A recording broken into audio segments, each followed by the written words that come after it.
Good morning, everyone. Today is 18th of July, and we are discussing The Hindu. On the front page, we have news about the presidential and vice presidential elections.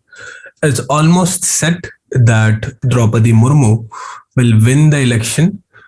I have already posted a very detailed video about the whole election process. Go and check the link above. Margaret Alva has been nominated as the vice presidential candidate from the opposition side. The two important news from the states which can be asked in prelims in art and culture.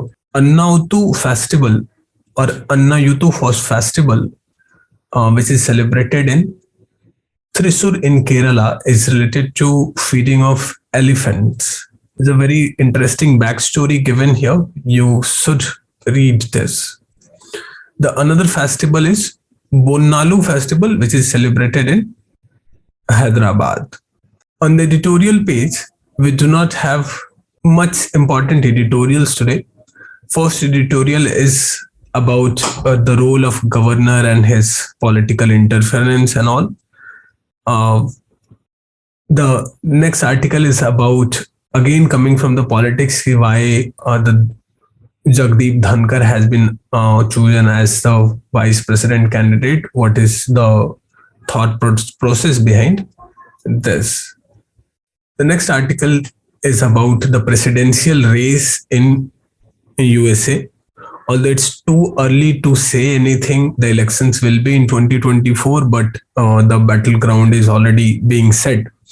And it seems that Biden is losing the ground. So what impact it will have upon India, we have to wait and see. It's too early to say anything.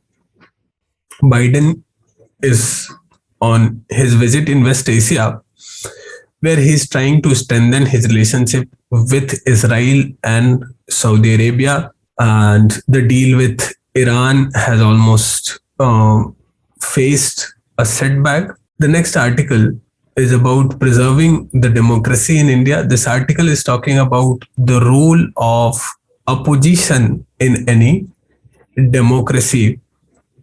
You should go through this article once.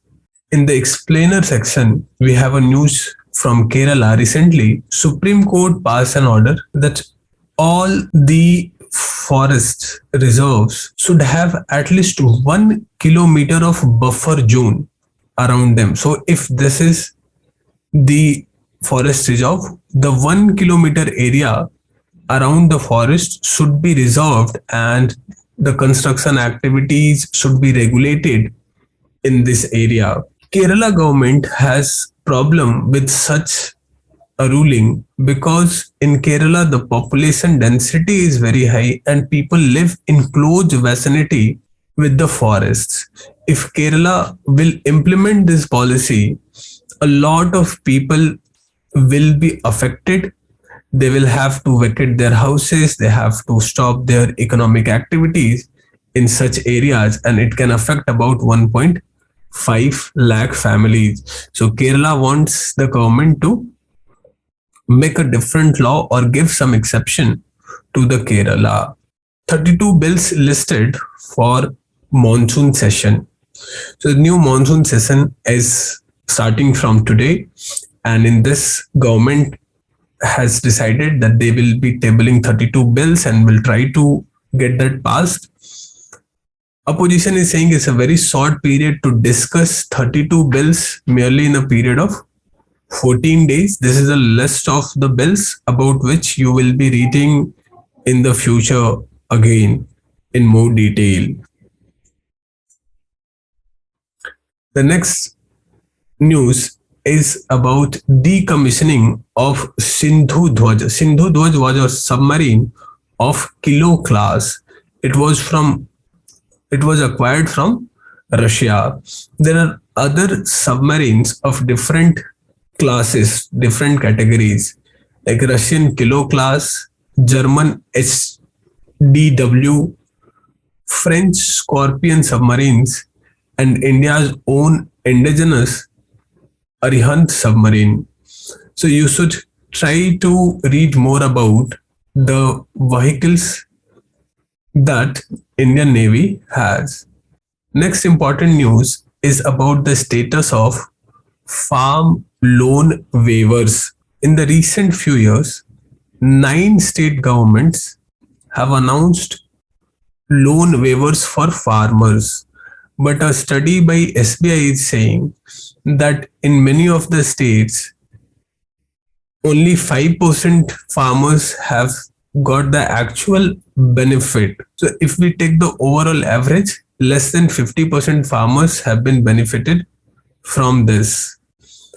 There's a lot of discussion around this, whether farmers should be given the loan waiver or not. You can tell your opinion into the comment box. As the impact of climate change, the frequency of forest fires has increased a lot in European countries. So France, Greece, Portugal, Spain, all are facing forest fires. Britain will have one of the highest temperatures in coming weeks. Temples and homes of Hindu minorities has been attacked in Bangladesh. Again, this can be an issue in India Bangladesh international relations. That's the newspaper for the day. I hope you like the analysis. Read the newspaper again. We'll meet again tomorrow. Bye.